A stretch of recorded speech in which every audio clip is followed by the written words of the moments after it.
Welcome to Taiwan Talks. I'm Rath Wang. China launched its military intimidation campaign on Taiwan following President Lai Ching-te's National Day speeches, where he said that the Republic of China, Taiwan's official title, is much older than the People's Republic of China. Therefore, it cannot be the motherland of the Republic of China. Quote, "The People's Republic of China and the Republic of China are not subordinate to each other, so China has no right to represent Taiwan."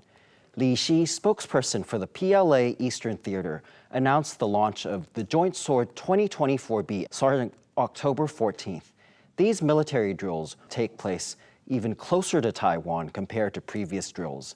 Li claims that this is a strong deterrent against Taiwan independence forces. The Taiwan Presidential Office responded by calling on China to immediately cease its military provocations that undermine regional stability. This is in addition to U.S. calls to China before and after Lai's speeches to not use this as a pretext for any military endeavors. Apart from the Chinese drills, we will talk about the condemnation of Chinese actions in the South China Sea and the Taiwan Strait as leaders from Japan, China, and the Philippines meet at ASEAN's annual summit. Joining us to discuss this today are Charles Wu, National Zhengzhi University Department of Diplomacy Professor and Chair, Wu Jianhui, Academia Sinica Institute of European and American Studies Research Fellow. A warm welcome to both on the show today. China has deployed its Army, Navy, and Air Force, including the firing of rockets in its military drills around Taiwan. The extent includes not only the Taiwan Strait, but also around the northern, southern, and eastern parts of the country. Charles, what do you feel is the motive of this Chinese military drill? They're targeting our harbors, try to use this kind of, we call the gray zone strategy, or this kind of pressure to push the Taiwan. We need to face the issue of, for example, what they call the non-subordination from Lai Ching-te.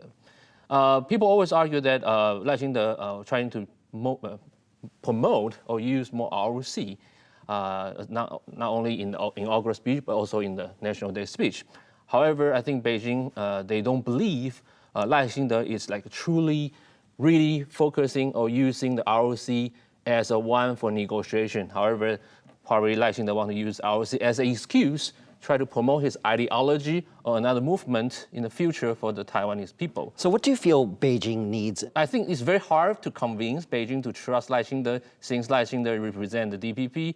And also he mentioned several times about, for example, his ideas about, for example, entering the White House or visiting the White House equals his final status. Or he mentioned about he is not the grandson of Taiwanese independence, but he's a grandson of the. But that was well before. Way before the elections, yes. But this is one issue we still need to believe. Beijing, they have their own ideas and their own disciplines. They want Taiwan's leader really going back to what they want. We call one China. But I don't think Lai Ching-te really want to use the term one China. But he tried to use R.O.C. as another kind of replacement, try to do this one to represent the sovereignties and also voices from Taiwanese people. So they are on the two different tracks.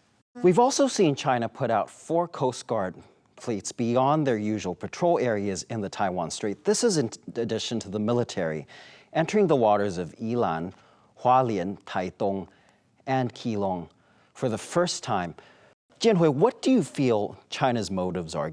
So basically, whatever Lai Ching-te said, China would go for a military exercise. So you're saying this is well prepared in advance? Yeah, I don't think it's surprising to observers for Chinese motivation or its initiative in a lot of contexts.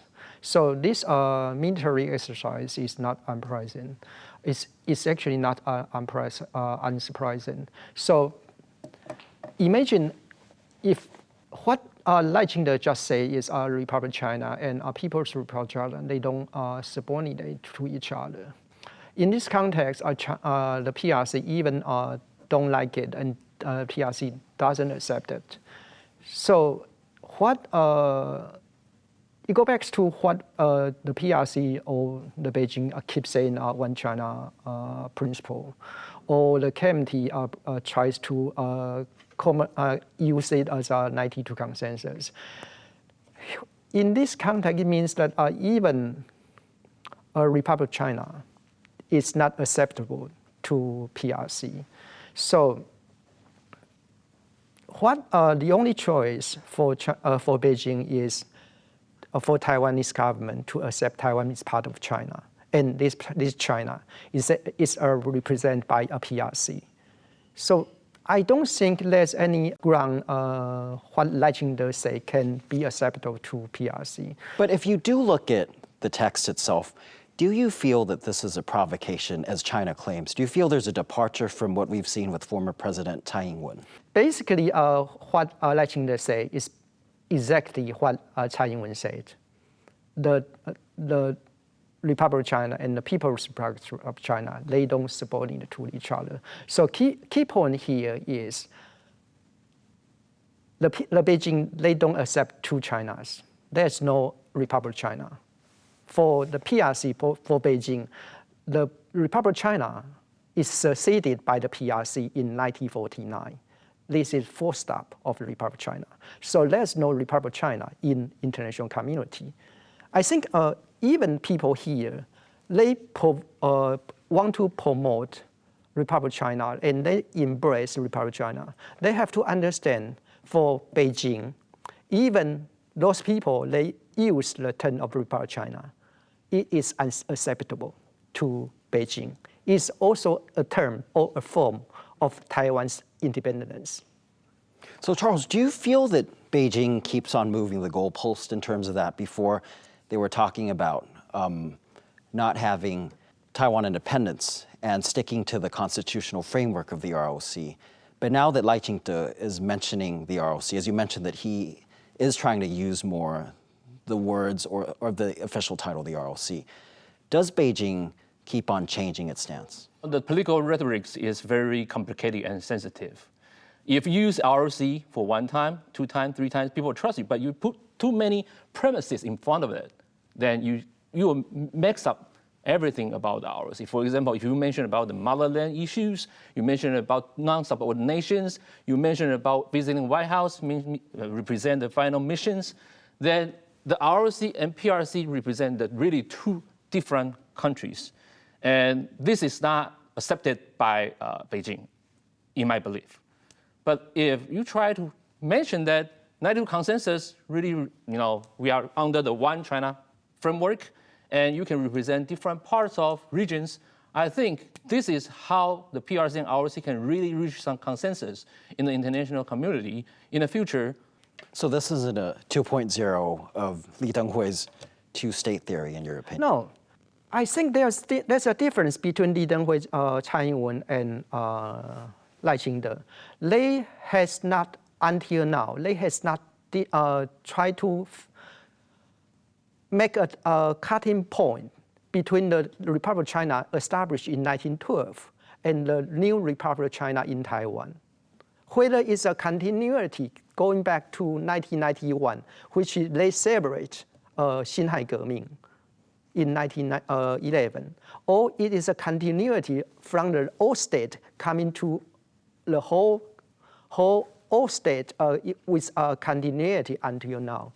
This is the difference, I think.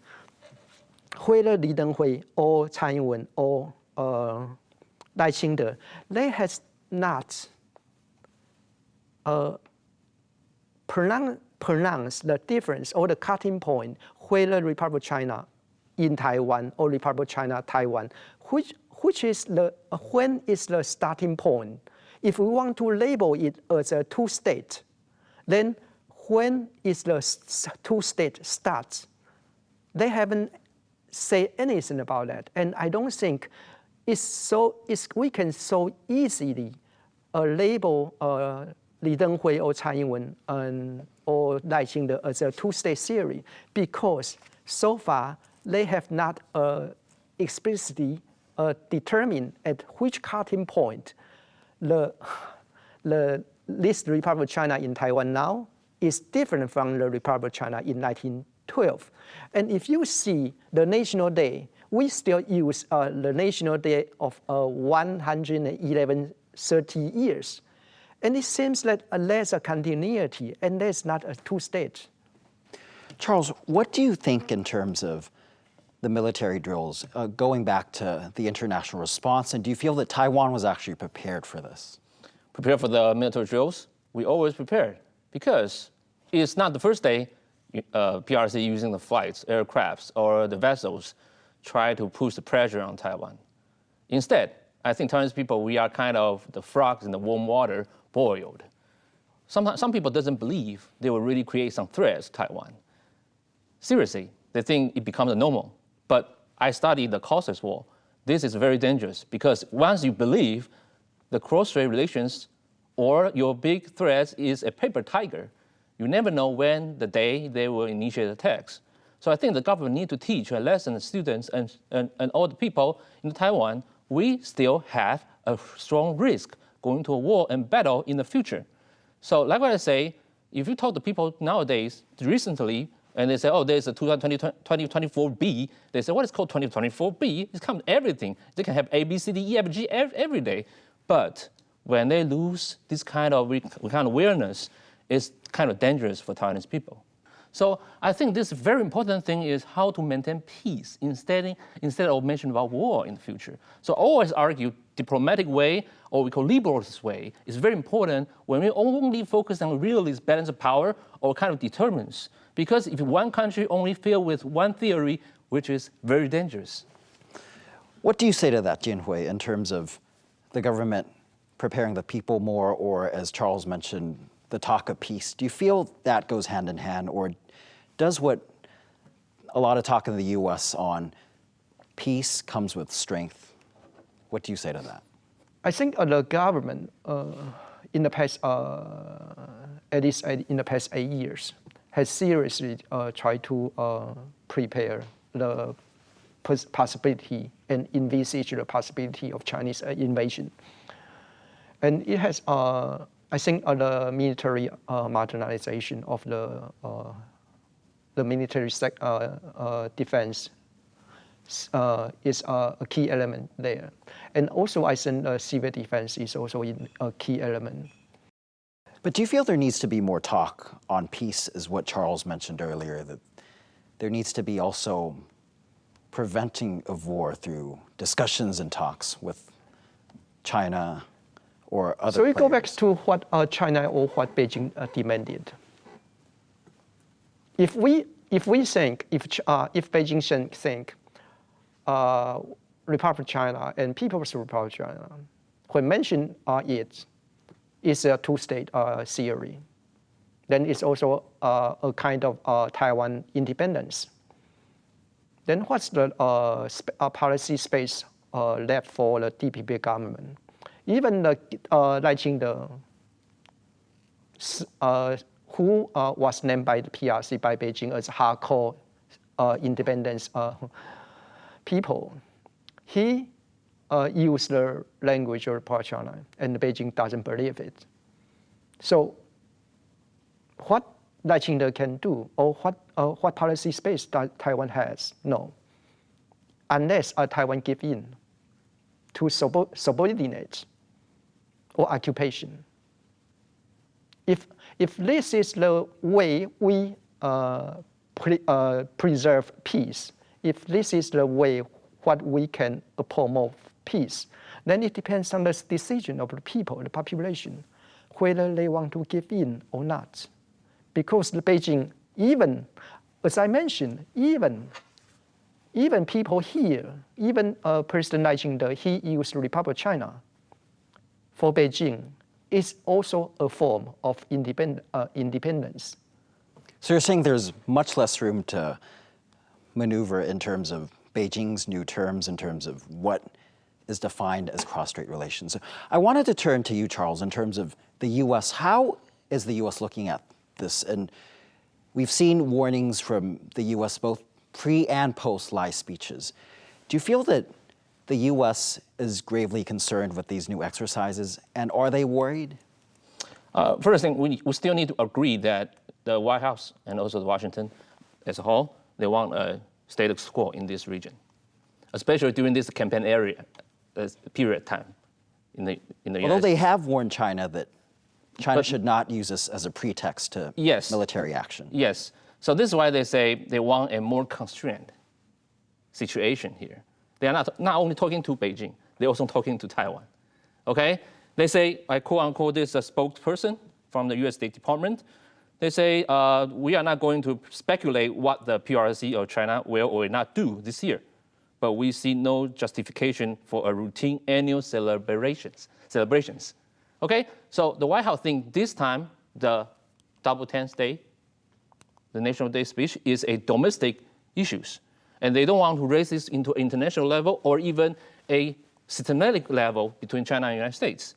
But like Rush Doshi mentioned that, interesting, they say if PRC responded this Lai Ching-te's restraint with escalation, there's no incentive for further restraint, which I think Rush Doshi mentioned that if Beijing want to escalate the situation after the Double 10th Day speech, probably Lai Ching-te will kind of do more in the future. So this kind of escalation will keep going on for the next few years. So I think Rush Doshi, he is smart, he's wise. He tried to mention the kind of strategic ambiguity, again, how to stabilize this region by a more peaceful way. Not only Taiwan, not only Beijing, but the future United States presidents. And we still need to believe, no matter which president, United States core interest is their national interest, which they don't really want to get involved in a prolonged war, no matter where. Especially, they don't want to get a prolonged war, we can military war, or even a nuclear war against China. So given this, do you see this as a escalation intentions? Do you feel that China's new exercises could lead to that? This is what I observe, okay? Before the 2024 B, people are predicting where there will be a few more coming. And we can see the frequencies of their joint military exercise or drills is increasing. Especially, even Lai Ching-te only getting to the power for a few months, it's already 2 major military drills. And the skills is increasing, the frequency is increasing. So this, in the conflict studies, we call it conflict escalations. It's starting from diplomatic shout-out to military display, then in the future probably will small scale of conflicts and step into war. So when we study cause of conflicts, this is what we observe before in history. There's always an escalation of conflicts in procedure. War will not start in one point. War always escalates one by one. Do you feel this is leading to war? Do you feel the next step could be all-out conflict in the Taiwan Strait? Or do you feel this is just one of the routines China? I personally don't think so. But there's one price point of the restoration, because it would destroy what China has gained during its economic reform in the past 4 decades. And it would destroy the 2 generations of Chinese boys.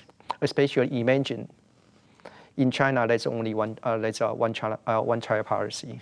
In addition to one child policy, that's one child policy. So the boy is the son of his parents and his parents-in-law and his grandparents and his grandparents-in-law. And they would not want to see their boys to go to the battlefield to lose their lives. This is important demographic point. And the second point is they would destroy all the economic growth benefits in the past 4 decades, which is the legitimacy of China, the CCP. But there's a blind spot, which is based on economic rationale. And we understand that the Xi Jinping, he is not the one who believes in economic rationales. So, but coming back to what Charles said, I think Lai Ching-te, he also knows this tactic quite well. So PRC is trying to use the escalation strategies. If Lai Ching-te, he choose not to restrain, and he understands the restraint. If he feels frustrated by seeing that his goodwill would not meet with, would not be in return of goodwill. If he choose to spoil the game by escalation or by being aggressive, and he will be falling into the trap. So you think Taiwan's response is to be calm and to not respond to what either Chinese I think this or... is the basic tone of the Tsai administration and Lai administration, at least in the past a few months. I think Lai, they know it quite clearly what is the Chinese or the Beijing strategy in this context. Speaking of Chinese strategy and Chinese tactics, the annual ASEAN summit was held in Laos. Apart from the 10 Southeast Asian countries, China and Japan were also present. Apart from discussing economic cooperation, this year's focus was on Chinese activity in the South China Sea and the Taiwan Strait. Charles, what do you say to that, given that there's been a lot of talk at ASEAN in terms of condemning Chinese actions around the Philippines, and also we've seen Vietnam come up with more aggressive comments towards China. Do you feel that Chinese action around the region is actually backfiring to what it aims to achieve? Yeah, when we talk about the South China Sea or Southeast Asia as a whole, there should be different stories. First, ASEAN as a whole, they want a non-interfere, what we call ASEAN centrality or ASEAN way, which they will try to bring all the major powers in this area. They don't want to lean either side. Although this time we saw Vietnam, we saw Singapore, we saw all these countries come to call out China, which is unprecedented by many analysts. Yes, I think because BRI is kind of gigantic infrastructures. Some countries really look forward to it. It's economic kind of benefits. Countries want to jump up the bandwagons. However, we still need to pay attention to the South China Sea, which creates some security sensitivities between China and Philippines. So like what I say, there's a kind of love and hate atmosphere in this area. But if you look at ASEAN as a whole, they really want a kind of stable regional order. But Philippines, under the Marcos, he really want to play the card of South China Sea. This is the issue. Nowadays, Western powers, they talk about the freedom of the navigations. Japan, United States, they really support these kind of ideas, which kind of trigger these kind of very sensitivities between China and the Southeast Asian countries. So far, I still believe they still need to build up some norms or the regulations which countries in this area pay attention to it. Do you feel things are changing, given that what Charles mentioned with President Marcos Jr., and we've also saw the U.S. Secretary of State there at ASEAN, Antony Blinken, talking about Taiwan and the importance of maintaining peace and stability here. Do you feel there is a change in the narrative that Charles just mentioned in terms of non-interference with ASEAN? So ASEAN country, it has 10 countries. So these 10 countries, they have different national interests. And these 10 countries, they have a different preference. So we can distinguish Singapore, which is economically depending on China, but security depending on US. And we can also have Vietnam, Philippines, who are also a key claimant in South China Sea. And we also have Thailand, Indonesia, who has close economic ties with Japan. And finally, we have some countries like Cambodia, Myanmar, who are closely aligned with the PRC. So it's difficult to say ASEAN position or ASEAN way, because these 10 countries, they have different taste and different national preference. You talked about Japan earlier with Ishiba Shigeru, the new prime minister. Do you feel things could change between Japan and ASEAN, given that China has also had some military activities around Japan, and also its close relationship with the US? The current new president, prime minister, he is said to be at least who know China very well, if we put in a very diplomatic way. So he chose not to visit the shrine. This is a key, important message sent to China. Charles, Jinhui said that the new prime minister knows China very well, and there have been concerns in Taiwan that there could be a change in Japanese policy towards Taiwan. What do you say to that? First of all, we still need to believe Ishiba is a more hawkish politician, more linked to the right wing in Japan. But this time he can win because... But not as the more right wing as the right wing other is candidates Takashi. that were less. Takashi is more right wing than Ishiba. So this is why this time he can win is because a lot of Japanese people are afraid of Takashi being elected. So they gather the vote, let Ishiba being elected. But I think Ishiba has several kind of very important concepts. He mentioned about the NATO issues, whether the Asia should have NATO. Okay, this kind of great debate we studied before, whether there's no NATO in East Asia. He was also former Minister of Defense. Yes, but like what I say, Ishiba really want to gather the ASEAN people and try to bring them into this kind of, we call it the democratic values, Cold War framework, NATO. Which includes Taiwan. Include Taiwan. But you should know, ASEAN, they don't really want to get it this way. They have this kind of non-alignment movement before. So it remains to be seen. Thank you very much for your insights today. If you liked our show, please search for us on YouTube, give us a thumbs up, and hit subscribe to our channel. Thank you, stay safe, and see you next time. In the face of adversity, the power of truth. A roadmap for a just and open world, charted by the freest country in Asia. Taipei for Taiwan Plus. Taiwan Plus News, a voice of freedom in Asia.